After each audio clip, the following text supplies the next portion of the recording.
All right, let's talk family. Let's talk about being a foster sibling.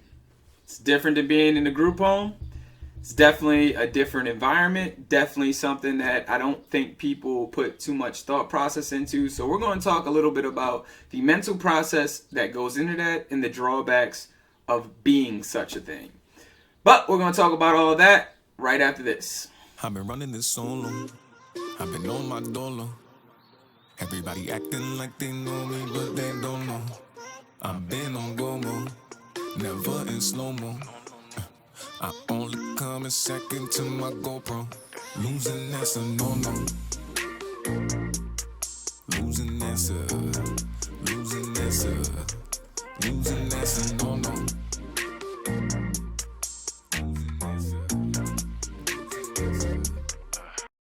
All right, let's talk about being a foster sibling.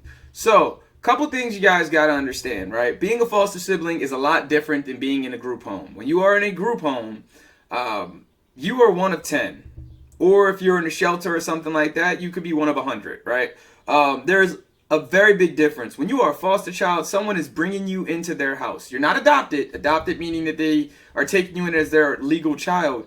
But you are in with a family. Now, that family could have other kids or you could be the only one. We'll talk about the differences of those two things and what those differences are like in a different video.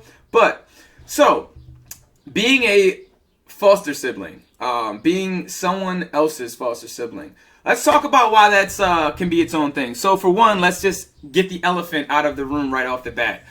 Being a foster sibling right off the bat, just knowing that you are not somebody's child is all the difference. It's the rave. And let's explain something, right? Whether it's the truth or not, whether it's part of your mental psyche, how you came up, what you went through, remember that everything I talk about is where I see things from. Other foster children may see something different, but I think I speak for a collective whole in a way when I speak about this. But when you know you are not someone else's child and you've been bouncing around to the point where no one has taken you in, adopted you, or brought you in for good, that does settle in your head and cause a lot of mental issues. One of those being that you know that they are not willing to put up with much of yours like they would their own child. And let's just call it what it is, right? You might deal with anger outbursts and people being upset and putting that loving, but for the most part, someone's not going to put that type of time into you. Once you become too uncontrollable, they're just washing their hands with you and goodbye. Sorry, this didn't work out. Time to move on. Pack the trash bags, go somewhere else, right? A lot less likely that they'll do that to their own children, for they'll put up with that because there is that blood, that love, that, raising them from a child is there. So they're going to put up with that from them a lot more than they're going to put up with you. And shamefully to say, there's nothing wrong with that. I get it.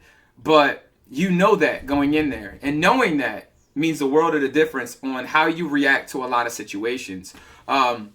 Now, when you're coming from a group home going into a foster home, you're going from used to being a number within a bunch of kids to someone take you in as their child. And there's a lot of differences in that situation. In a group home, you're used to being selfish because everybody else is going to try to take whatever you got or, impose on, your boundaries. So you got to stand up for yourself all the time. Well, when you take that mentality into a family, it doesn't exactly work out well, because then you tend to get into arguments that you usually shouldn't probably be in, but they can't understand why you're being so territorial with certain things. Right? You're used to standing your ground quickly when somebody disrespects you or puts you in a certain position because there's 9 other kids there.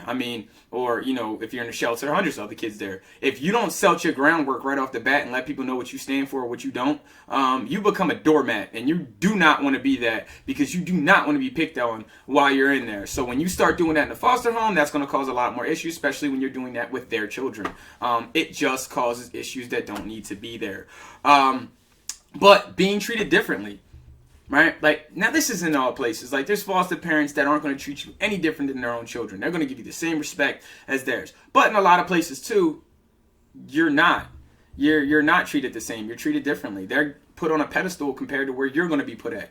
And you know that. You can feel that, right? And that causes animosity. Like, why can't you just treat me like them? And you got to understand, too, that's their child. So a lot of it sometimes isn't intentional. They're not doing it on purpose, but it just comes out because the love is there, right? And they're still building their relationship with you.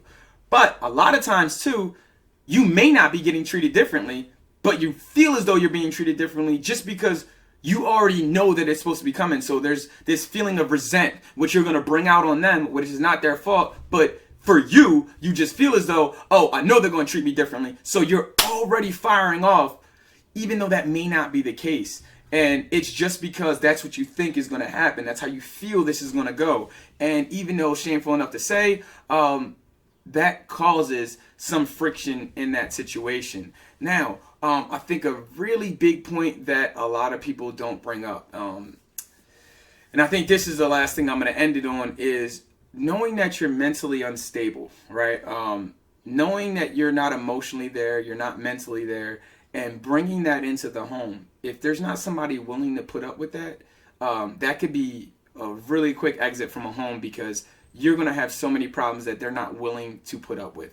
And unfortunately, when you come from group homes and a lot of other places and all these therapists telling you that you're unstable, you're emotionally unstable, let's talk about this problem, let's have that problem, you bring that with you. So you know you're unstable. So as soon as someone says anything like, why are you acting this way? Or, you seem to be this, or you got this problem or that. Offensive right off the bat, and you blow up. You blow up because you know you're unstable, and it feels uncomfortable for somebody to be telling you that you're emotionally this way or you're mentally this way, and you immediately want to point the finger at somebody else or your foster sibling to be like, oh, what about them? You never said to them. And then comes into that feeling again, what I was saying before, feeling as if you're being treated different. There's a lot that goes into being a foster parent, and to all you out there that are good foster parents, all I can say is thank you. I know there's places I've been that I messed it up because of my own personal demons. But please understand that these kids are also coming from places that aren't so good of places. So hopefully that helps you guys understand what it's like to be a sibling in foster care. Again, you're watching Let's Talk TV, and until next time, I'll see you then. I've been running this so long. I've been on my dollar.